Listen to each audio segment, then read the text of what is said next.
Less than a month ago, it looks like we've had all the debates we're going to have. So what are the polls looking like? Well, this is the Sky News poll tracker, and we're interested in the gap here. That is a 2.7-point lead for Harris, and it looks fairly sustained, fairly entrenched. She's also edging up towards 50% of the vote. So that is useful, but it's not enough to win this, obviously, because it's all about this, the race to 270 electoral votes.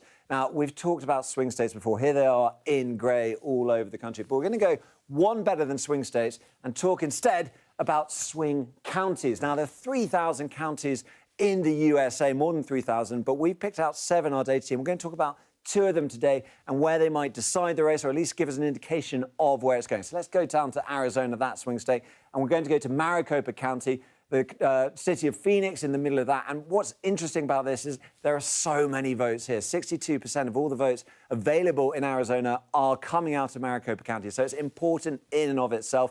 It's also been important in presidential races. You can see that Donald Trump beat Hillary Clinton in 2016. And then 4 years later, Joe Biden beat Donald Trump, and he took that county. Really, really important. And it's interesting in terms of what that county actually looks like in terms of the people who live in it. This is the demographic makeup of the county. You're comparing it to the state and also the US, so right down the middle here. That's like average for the US. Anything further to the right is a high proportion. So if you look at this, Hispanic, Latino population, really high proportion there, and also weekly wages. It's one of the highest earning places in the US. What that means, it's a confluence of factors. Hard to say, for instance, the Hispanic Latino population, traditionally Democrat, but Donald Trump has proved that he can pick up the votes. He has done that over the years. So it's hard to say exactly how that translates, but there's so many votes here. Compare that to another swing county.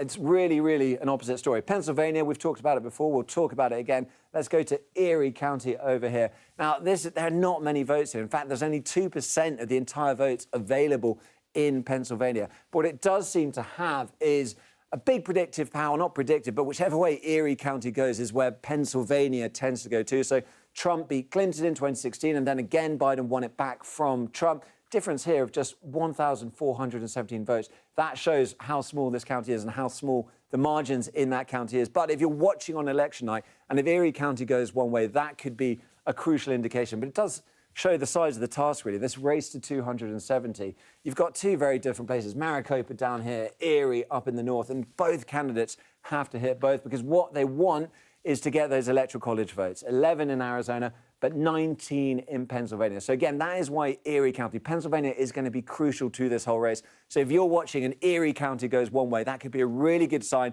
of which way the whole presidency is going to go.